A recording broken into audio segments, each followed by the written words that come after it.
It's another day and I'm back again. I'll talk to you today about the misconception about politicians. So the title is The Misconception About Politicians. Please note, I'm not here to support politicians. Neither am I here to encourage you to become a politician. I'm only here to address some of the things that we say about politicians that are not true in its entirety. When you hear people actually talking about delving into politics, the first thing you hear from the lips of people is that you want to enter that corrupt space, or you want to be corrupt. It is true, the statistics have shown that corruption is highly prevalent in the political sector.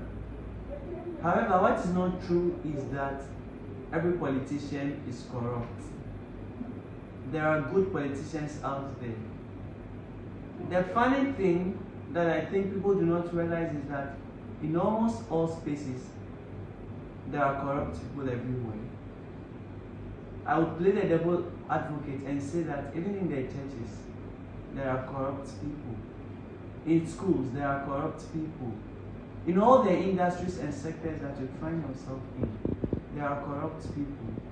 Why then do people actually label politics as the only center or sphere of corruption?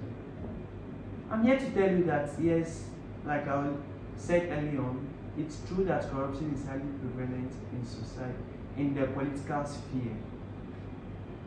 And I'm here to remind you again that not every politician is corrupt. I think now that it is a problem of people not believing in themselves enough. When they hear people actually going into politics, they say that it's going to be corrupt, just like the others. Then I ask myself, what resolution have these people made? What do they think of themselves? Do they think that they do not have standards? Do they think that they do not have principles and values that they can uphold? Do they think that they are bound to join the crowd? Have they not thought about the fact that they could be there and be the difference? When Mother Teresa said that the world is full of good people, that if you can't find one, be one, do they not know that they can be the good person out there that cause people to also become good? Don't have to be the change they want to see. And when you say that politics is fraught with corruption, is fraught with evil, and just sit down on their fence, idle, and looking at what happens, then you realize that nothing is going to change. But one thing that I always say is that those who vehemently criticize the corruption in the political sector are actually passionate and concerned about what goes on in their country. What it would therefore mean is that their value system is probably top-notch or accurate. Why not invest that values?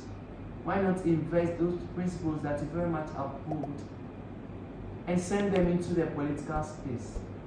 Who knows?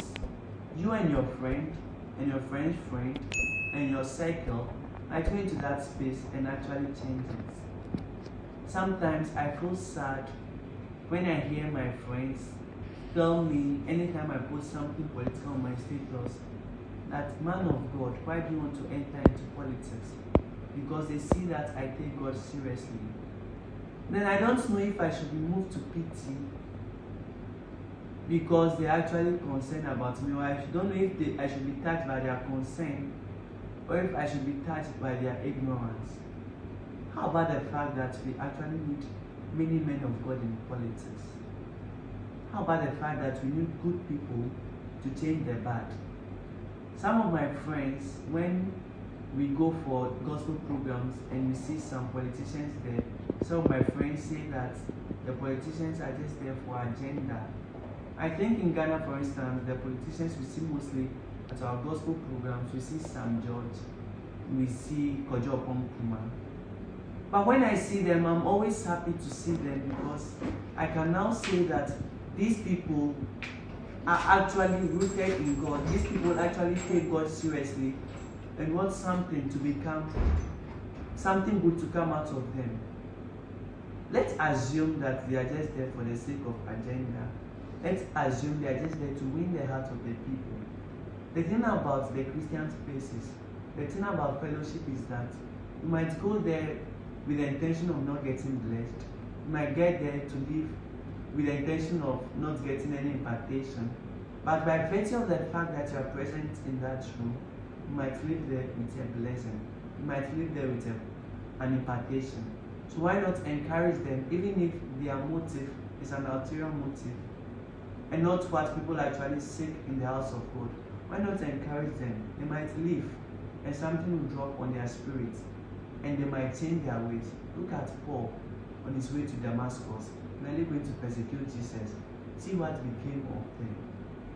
If you say that the politics or the political sector is full of bad people, and you are very much against that, and you abhor that, then I put it out to you to be the change that the world needs to see. Because as a matter of fact, the world needs you. Don't just sit there and say that politicians are corrupt.